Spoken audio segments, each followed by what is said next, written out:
And we are back with another outstanding coffee break episode of the Square Table Degenerates.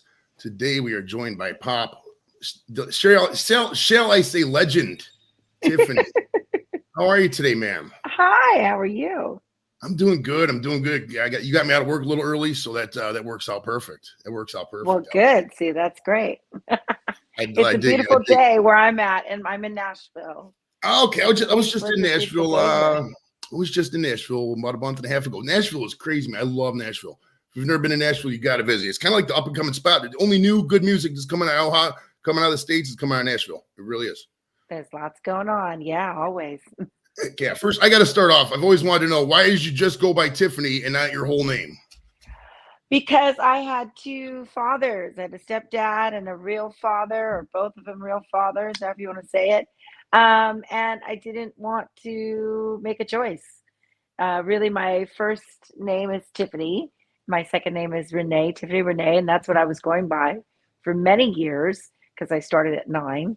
Oh, wow. So by the ripe old age of 14, I had to make a choice of a professional name for the album.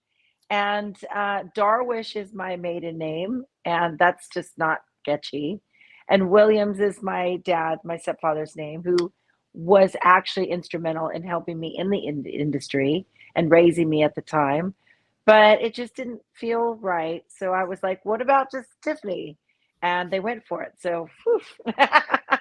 Outstanding, outstanding. And do you feel responsible for a whole generation of cool girl names like you and Whitney? There's so many. Tiffany and Whitney were like the cool names for a whole generation of young girls. Do you feel Well, any thank you. culpability in there? Does that give you a point of pride? I love it. Yeah, no, I love the name Tiffany actually.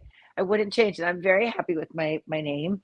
So yeah, but I mean, I always thought, Cher, Madonna, Tiffany, these are all like really good names, one namers to be a part of the one namer club. Love it.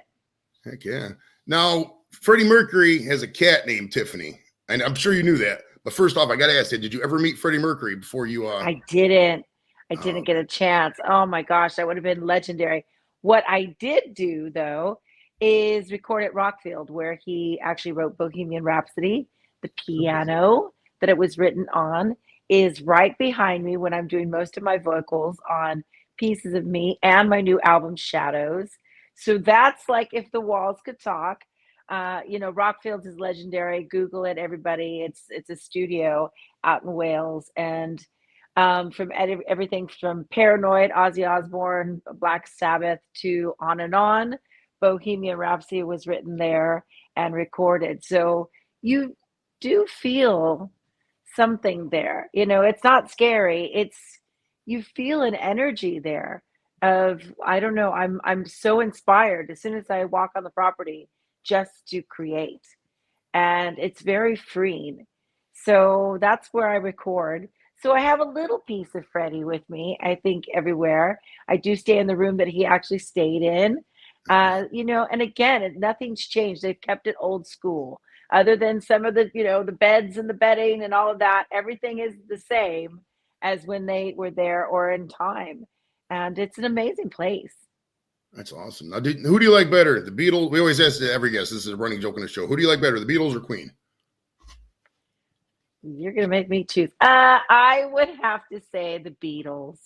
I would have to say the Beatles, really, just because.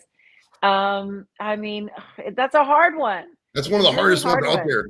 We studied a lot of bands, everything. Those are the two bands that just came head to head. Either I mean, you got Yeah, I mean, so I much. love the story. I love the story of both bands, really, because that's really what rock and roll is made of, right? And like the push and the shove and the no, we don't want you, and the praise and rejection and all of that. But I mean, for me, obviously, having recovered, I saw him standing there. I saw her standing there, and being influenced by the Beatles and being able to sit in my grandma's den with all the records and play the Beatles was pretty cool experience because I was really limited what I had as far as music in my early days.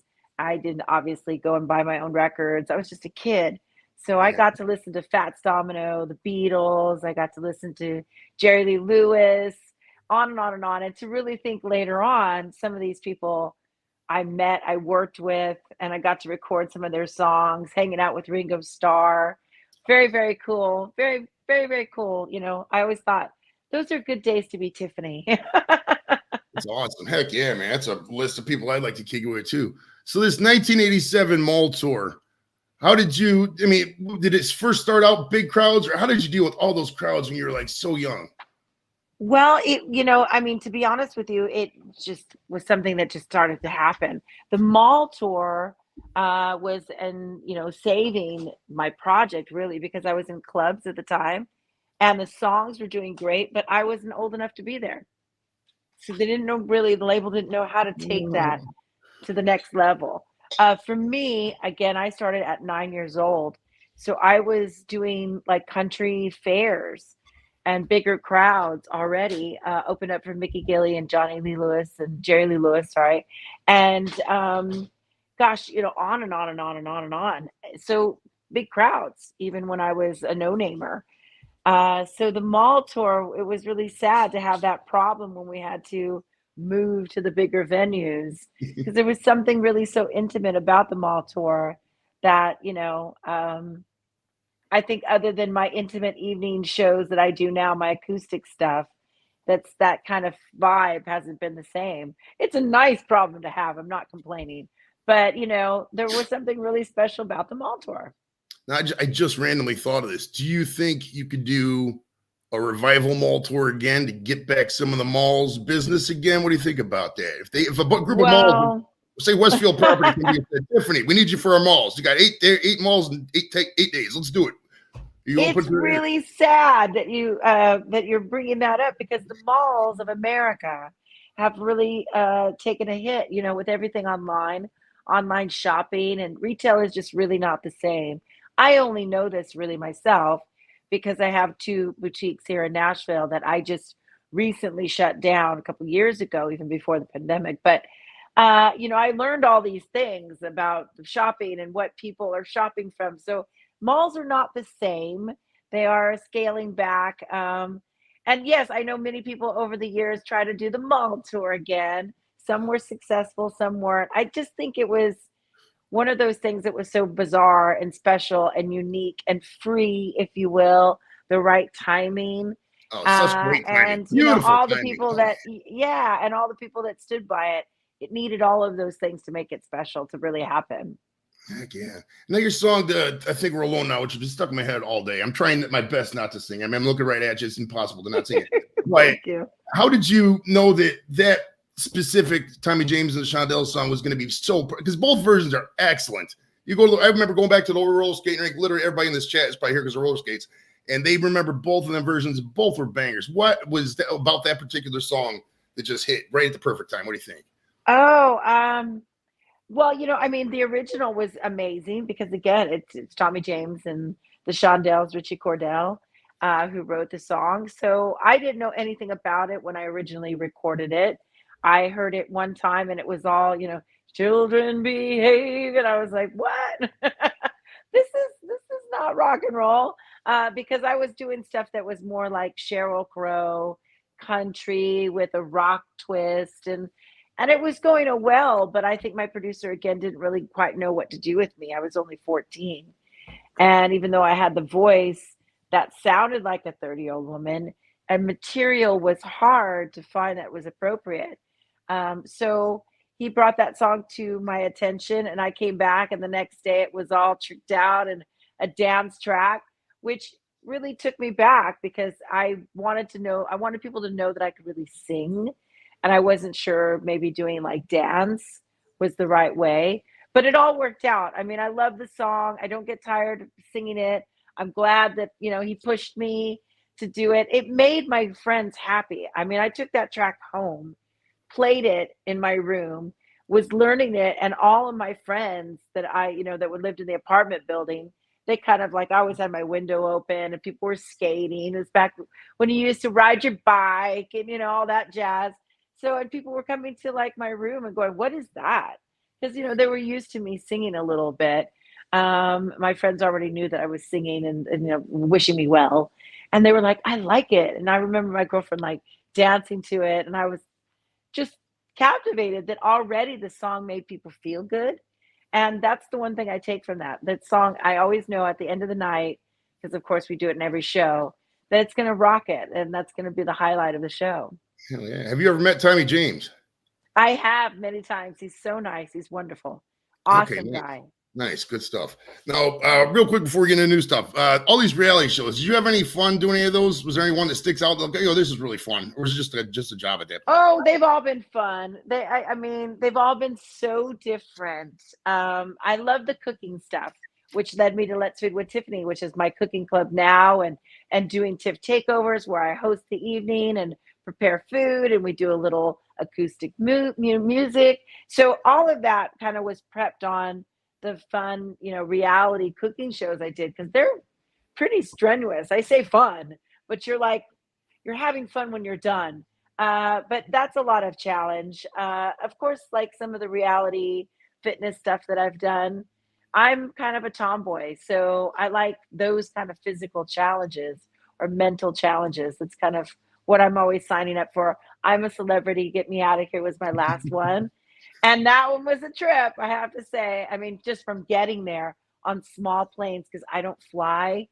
And I didn't realize that I would have to take 2 small commuter flights and all by myself, technically, in South Africa, because my crew and everybody had already went home. And then they were like, okay, so here's your flights for tomorrow. And I'm like, I don't fly. Like, that's not going to happen. They're like, yeah, you do. And I did it. I mean, I was scared to death. But I think, once I landed on set, I just was like, okay, if I can do that, I can do anything. And I did. I mean, I stuck my hand in mystery boxes, not knowing what's in this side. I crawled through tunnels with snakes and spiders, on and on and on and on. It was quite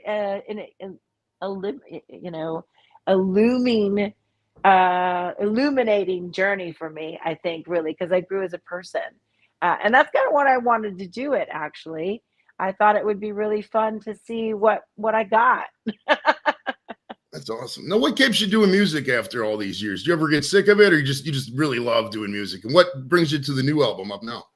Oh, well, I'm always doing music. That nothing has changed. I've been doing it behind the scenes for forever. Okay. Growing as a songwriter, finding my tribe, finding more about myself, and and again, kind of growing as a person, as a vocalist, as a lyricist, as a performer. And this is now the 11th album for me, which is amazing. But I do think it's one of the best, obviously, because it is the most current Tiffany, but it's everything I've wanted kind of mixed together, all my learning experiences.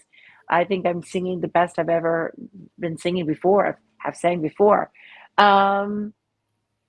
And then these lyrics, they're my story. They are my therapy. These are things that I've went through, that I've seen on the road, that I've experienced through friends, family, whatever it is, all rolled up. I always say that songwriting really is my therapy, and it really is. It keeps me sane, and I love it. So Shadows is unique. It's got, the light and the dark of our lives, the shadows, if you will.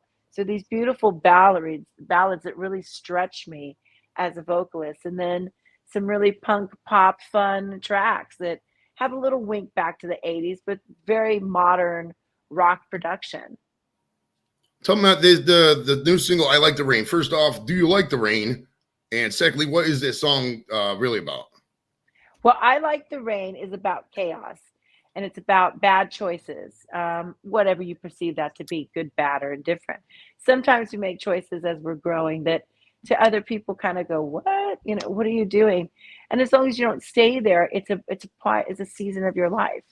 I know on COVID, I wrote it prior to COVID, but in COVID, so many friends of mine or fans were saying, oh gosh, I've gotten so lazy, or I'm overeating, or I'm over obsessing, but for right now, this is what I'm doing. It just is what it is. I'm going to be lazy, and then I'll get out of it, and it's not just necessarily a bad thing, but, I think I Like the Rain for me was about, I like where I'm at right now, no matter the good, the bad. You can talk shit about it, you can judge it, whatever. But as long as I'm not hurting anybody, I might just be really at not my best right now, but I'm living through this, and this is what I have to do. And yes, in real life, I do like the rain. I love it. It makes me write songs, and I do. There's something about it. Being a Cali girl, you would think I just love the sunshine all the time, but probably because I couldn't tan.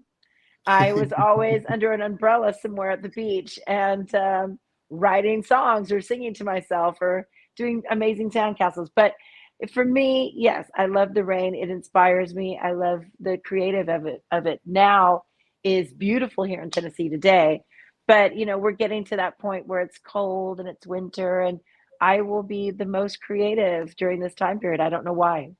Heck yeah. Now, real quick, tell me about what you did during the pandemic to come up with the cooking club and the online boutique you got. I took a real quick look at the online boutique. A lot of that stuff is, I'm not a girl, so I can't really describe it, but describe what exactly, how you came up with it. I mean, you touched on it a little bit when you talked about the Food Network stuff, but tell us how you came up with it.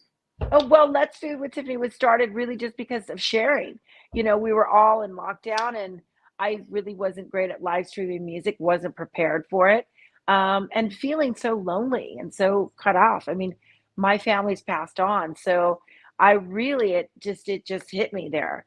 I miss them so much, so I started cooking some of my grandma's recipes, sharing them with fans and family, and the fans were just all about it. We started telling stories, and that turned into turning on the camera and a cooking club, a community where we share food and talk and check in, and they get to know firsthand all the stiff tiff stuff that's going on. So it really has become a cooking community, a foodie community. We're growing now, which is great. I'm international. More people signing up now, and then cookbooks coming next year. And again, we've got the TIFF takeovers where I'm hosting the evening with food and music. And so this is all to the cooking club. They've just really been a part of it. Now we're getting better with our Zooms. You Zoom with me once a month, and I do a cooking class, and it's very interactive with me that you don't normally see on the road stuff. That's more like music. This is really me at my home with family and friends, working with chefs all over from high end to mom and pop, just all the good food internationally, everywhere I go. Nice. One quick question before we get out of here. Smash burger or tacos? What do you got? Oh, tacos. Tacos are so good. It's Tuesday, too. We got to go get some tacos. Thank you so Make much. you feel better. Great tacos for everyone. Lap, I'm coming over to get some tacos, bro. Thank you so much to Tiffany for coming out and joining us. You can catch the new album, Shadows, on digital CD and vinyl November 25th. Thank you so much, Tiff, for coming out. Don't forget, Thursday, 2 o'clock Eastern. It's going to be Samantha Fox. You're going to love it. Tiffany, it was such a pleasure. And everybody was fanboy. We're going to talk about this forever. Thank you so much. Awesome. Tell Sam I said hi. Will do. Take it easy, baby. Bye. Sweet. Bye.